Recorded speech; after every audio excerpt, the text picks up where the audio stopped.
राम राम जी।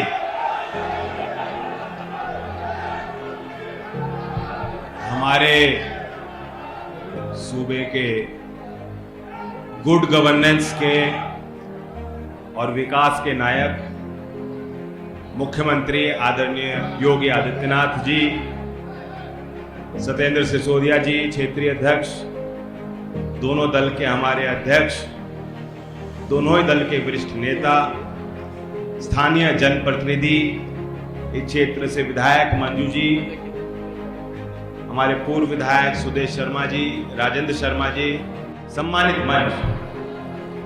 कम समय है क्योंकि चुनाव की घड़ी और चुनाव के वक्त हर पल महत्वपूर्ण। एक अभियान के तहत, एक मिशन के तहत एनडीए के सभी सहयोगी दल और कार्यकर्ता जुट गए।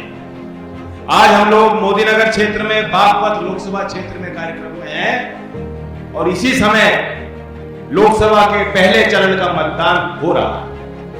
शांतिपूर्ण मतदान हो रहा है। ये लोकतंत्र के लिए बहुत अच्छे शुभ संकेत। हम लोग मोदीनगर के इस सभा में उपस्थित आप सबसे भी ये उम्मीद करता हूं, क्योंकि ये बागपत लोकसभा क्षेत्र है।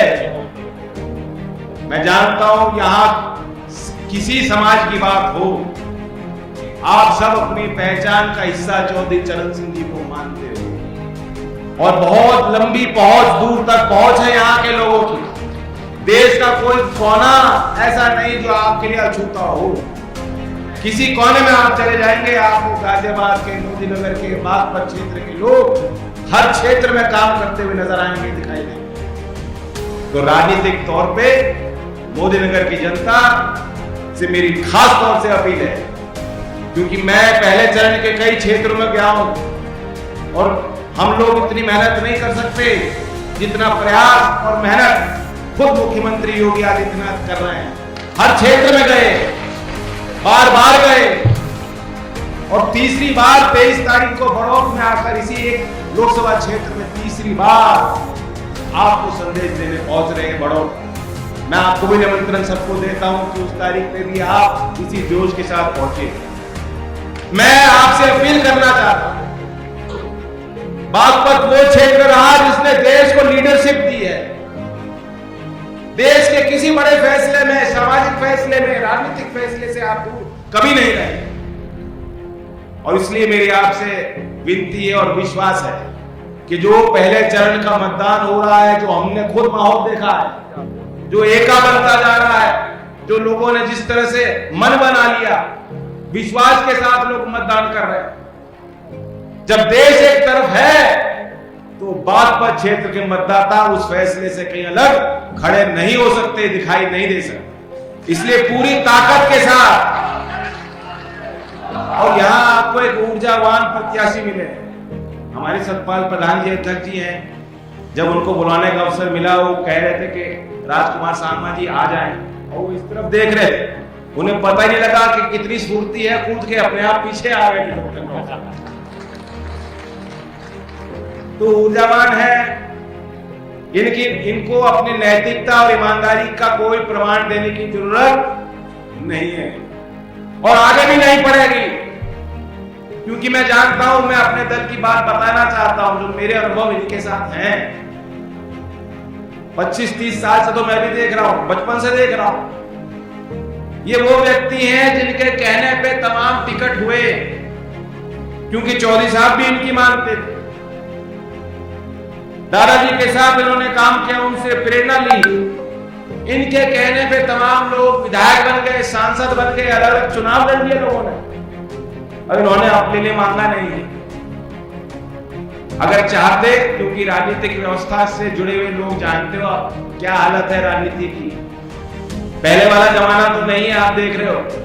आजकल कोई प्रधानी भी लड़ता है तो लिखता, अपने गाड़ी पे लिखवा लेता है पूर्व प्रधान प्रत्याशी, भले उसकी जमानत आखिरी नंबर पे हो, वोट ना मिली हो, तब भी लिखवाएगा। तो राजनीति में जहां एक आचरण सरल होना चाहिए, जनता के साथ आप सेवा भाव के साथ आपको काम करना चाहिए, अक्सर हम लोग देखते हैं कि दूसरे विषयों को लेकर राजनीति में लोग आगे बढ़ते हैं। आप भी महसूस करते होंगे इस बात को, आप तो मतदाता हो, सारी चीजें। लेकिन डॉक्टर राजकुमार जी की पहचान अलग है, क्योंकि 40 साल से 20 साल से इन्होंने इतने लोगों को टिकट दिलाए, लेकिन खुद जैसे वो 30 साल पहले थे, आज भी उसी रूप में इनको देख रहा हूं। इन्होंने अपने आप को ताकत देने की कोशिश नहीं की। दल मेरा कैसे बढ़े, हमारी विचारधारा कैसे मजबूत हो, इस क्षेत्र के ये विकास और सेवा हम लोग कैसे कर सकते हैं, पूरा जीवन इन्होंने लगा। तो मुझे तो बहुत बेहद खुशी है। योगी आदित्यनाथ जी जानते हैं सीनियर पोजीशन में है, मैंने भी कई बार टिकट दे दिए, थोड़ा अनुभव मुझे भी हो गया। टिकट वितरण से कोई खराब समय नहीं होता नेताओं के लिए। जिनको टिकट देना होता है, इतना तनाव होता है, क्योंकि 10 लोग हैं, मापदंड कोई है नहीं राजनीति में।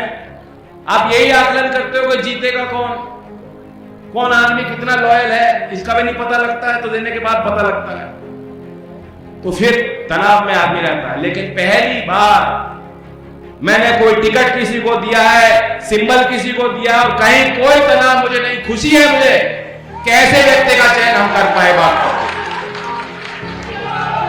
और इस क्षेत्र की भी अपनी एक पहचान है ना, वही पहचान आगे बढ़नी चाहिए। दूसरी तरफ जो लोग हैं उनका बायोडेटा आपने देख लिया हो, जो विपक्ष के हैं उनका बायोडेटा क्या है देख लिया। जितने मार्कशीट पे नंबर नहीं, उससे ज्यादा संख्या में उनके खिलाफ धाराएं लगी हैं। इतनी धारा है कि लंबा टेलीफोन नंबर हो जाए। तो चयन आपको करना है, जो ईमानदारी से काम करे, ईमानदारी से प्रयास करें। काम सबके नहीं हो पाता, लेकिन चौधरी साहब कहते थे नियत और नीति तो नेता की अच्छी होनी चाहिए, उसी में खोट होगा तो काम कैसे होगा। और समय बदल गया, लोग अपने आप जागरूक हैं। आज कोई सरकारी योजना में कोई गबन नहीं कर सकता, और ये व्यवस्था केंद्र में 10 साल में हमने बनती देखी है।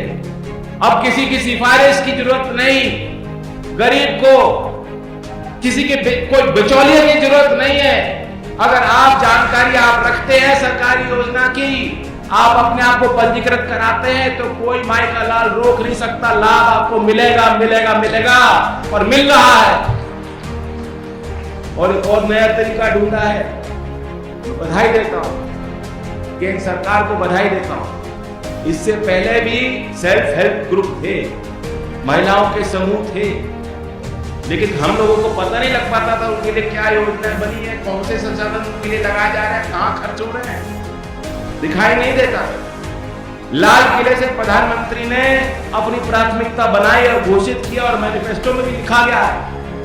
और गाजियाबाद जिले के मैं देख रहा था, जो NRLM की वेबसाइट है, आप भी जाके देख सकते हैं, जो ग्रामीण आजीविका मिशन है, अकेले गाजियाबाद जिले में देहात के क्षेत्र में 2825 सेल्फ हेल्प ग्रुप महिलाओं के समूह है, और उसमें 29,000 सदस्य मेंबर है।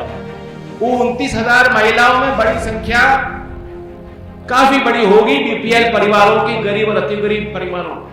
वो महिला हैं, कमजोर परिवार से आई हैं, लेकिन सपना उन्होंने अपने लिए बड़ा देखा और ताकत लगा रही है अपने आप को स्वावलंबी बनाने के लिए। तो गाजियाबाद के उन 29,000 महिलाओं के लिए सीधा संदेश लाल किले से दिया है सरकार ने कि लखपति दीदी, दिया है कि नहीं दिया, क्योंकि मातृशक्ति बड़ी संख्या में आई है, तो लाभ किसको मिलेगा? 29,000 महिलाओं को मिलेगा, सीधा मिलेगा गाजियाबाद की महिलाओं को। उसमें आपको इस साइड जो बैठे हैं इनकी जरूरत नहीं है, खुद कर सकती हो। तो ये विकास की संभावनाएं, अब ये क्षेत्र उनसे दूर नहीं, दिल्ली हम लोगों के लिए कभी दूर नहीं रही और करीब आ गए।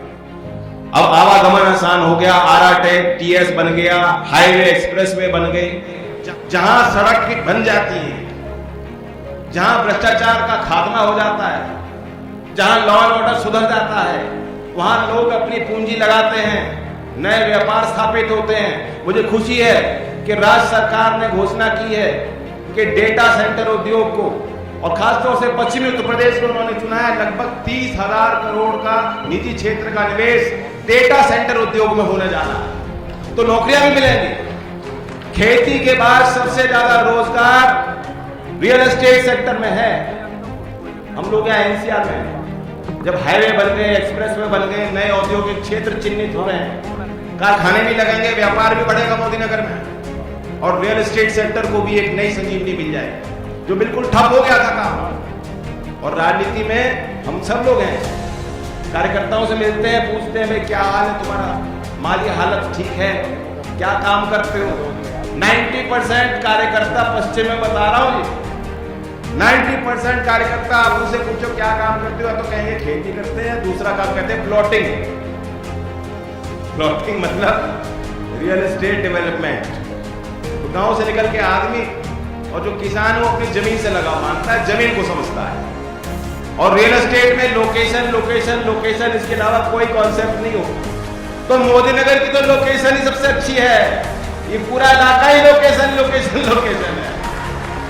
तो आप सोचिए, जब रियल एस्टेट सेक्टर के लिए राज्य की सरकार और केंद्र सरकार अच्छी योजना बना के काम करेगी, प्लानिंग करेगी, तो यहाँ के लड़कों को, नौजवानों को जो नौकरी लेने के लिए बस पे बैठ के जाते हैं, गुड़गांव तक जाते हैं, रेल भर देते हैं, दैनिक यात्री बन जाते हैं, दूर तक जाना पड़ता है रोजगार के लिए, उनको क्या जाना पड़ेगा, यही मोदी नगर में उनको रोजगार दिया जा सकता है। मोदी नगर में ये एजुकेशन हब भी बन गया। मोदी नगर में एक व्यवस्था उनकी है जो बेहद पुराने परिवार, खानदानी लोग हैं, अमीर घराने हैं, जिन्होंने उद्योग में यहाँ काम किए। लेकिन 90% मोदी नगर का समाज वो है जो मध्यम वर्ग का है, जो गरीब है, अति गरीब है, मजदूरी करता है, कामगार है। उन कामगार लोगों के लिए भी हमें ख्याल रखना है। कुटीर उद्योग हमारी प्राथमिकता, चौधरी चरण सिंह जी की प्राथमिकता रही, मेरी प्राथमिकता है, योगी आदित्यनाथ जी की प्राथमिकता है, प्रधानमंत्री नरेंद्र मोदी जी की प्राथमिकता है। वहीं से रोजगार पैदा हो। तो ज्यादा तो मैं मुद्दे की बात नहीं करूंगा। अब लोहा है गर्म, मौसम भी गर्म है, लोहा भी गर्म है, और जब गर्म होता है तभी चोट जो है कारगर होती है। तो जो पहले चरण में गति बनी है, उस गति को बढ़ाओगे कि नहीं बढ़ाओगे? ये तो सुस्त काम है आपका।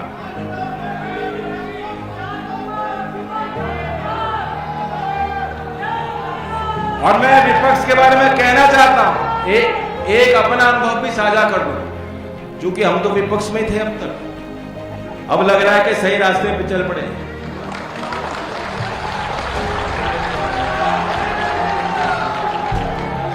दीवार पे सर मारने से अच्छा है कि दीवार के निर्माण में मदद करो। तो राष्ट्र निर्माण में मदद करने के लिए हम जुटे हैं लोकदल के कार्यकर्ता। मैं इंडिया की बैठकों में गया हूं, कोई सोच, कोई विजन नहीं है, नकारात्मक ख्यालों से घिर चुके हैं, और जो मन में हार जाता है वो रण में कभी जीत नहीं सकता, हार तो चुके ही है। वह सिर्फ डर और भय दिखाना चाहते हैं, और कितना कंफ्यूजन है, कितने अंतर विरोध हैं, वो बाहर आने लगे। एक तरफ कहते हैं भाई ईवीएम खराब है, ईवीएम खराब है, लेकिन कहते हैं बटन हमारा दबा दियो, क्या पता मिजाज बन जाए। फिर कहते हैं लोकतंत्र खत्म हो गया, लोकतंत्र नहीं बचा भाइयों, लोकतंत्र खत्म है, फिर भी हमारा उम्मीदवार खड़ा जाए, उसे वोट देके देख लेना क्या होगा। तो फिर ये कहीं लड़ाई में है क्या? एक कहावत थी गांव की कि किसी को पंचायत में गलत काम किया उसे सजा सुनाई गई, और उसे कहा गया, फिर भी सजा में चॉइस दी गई कि तू चुन ले क्या चाहता है, 100 जूते पड़ेंगे या 100 प्याज खाना पड़ेगा। तो पहले उसने कहा जूते ही ठीक है, तो जूते खा लेंगे। 10, 15, 20 जूते पड़े, चोट ज्यादा लगी, लाल हो गया, कह मैं इस प्याज ही खा लेता हूँ, खाने को तो मिल रहा है। प्याज खा के देखे, 20-25 में हालत खराब, रोना, पसीना छूट गया, कहने में जूते ही खा लूंगा। तो आखिर तक यही सिलसिला चलता रहा। ऐसा ही कंफ्यूजन है इंडिया में, 100 जूते भी खाएंगे, 100 प्याज भी खाएंगे। मैं मंच के माध्यम से फिर धन्यवाद देता हूं, आप सबको निमंत्रण देता हूं बड़ौद के कार्यक्रम में आप सब उपस्थित रहिएगा ताकि आखिरी चोट हम दें। और राजकुमार सांगवान जी जो हमेशा मुस्कुराते रहते हैं, एक और कहावत है, जावेद अख्तर जी ने कहीं लिखा है शायद कि उसके एक हाथ में जीत, उसके दूसरे हाथ में तनाही होती है। उसके एक हाथ में जीत, उसके दूसरे हाथ में तनाई है। लेकिन आप देख सकते हैं क्यों तनाई होती है, क्योंकि जिम्मेदारी, तनाव होता है, जवाबदेही होती है, जिम्मेदारी से तनाव भी होता है। लेकिन आप योगी आदित्यनाथ जी को देखिए, माथे पे कोई क्रीज नहीं आती, मुस्कुराते दिखाई देते हैं। और मैं उस दिन बागपत में आए थे, हम लोग बैठे थे, मैंने उनको बताया कि हमारे सांगवान जी को एफिडेविट बनाना था, उनको जानकारी थी नहीं, कोई अथॉरिटी में गए, कहा एनओसी ये चाहिए, एनओसी यहाँ से चाहिए, वहाँ से चाहिए। उन्होंने कहा मेरी तो कोई संपत्ति नहीं, कहाँ से लूँ। जब मैंने योगी जी को किस्सा सुनाया, योगी जी ने खड़े होके व्यंग में ऐसी बात कही, ये डांटना भी जानते हैं और हंसाना भी जानते हैं। उन्होंने खड़े होकर कह दिया ये सांगवान तो ऊपर से नीचे एनओसी है, इसे कहाँ की एनओसी चाहिए। और सांगवान जी भी मुस्कुराते रहते हैं। तो इनकी मुस्कुराहट ना टूटे।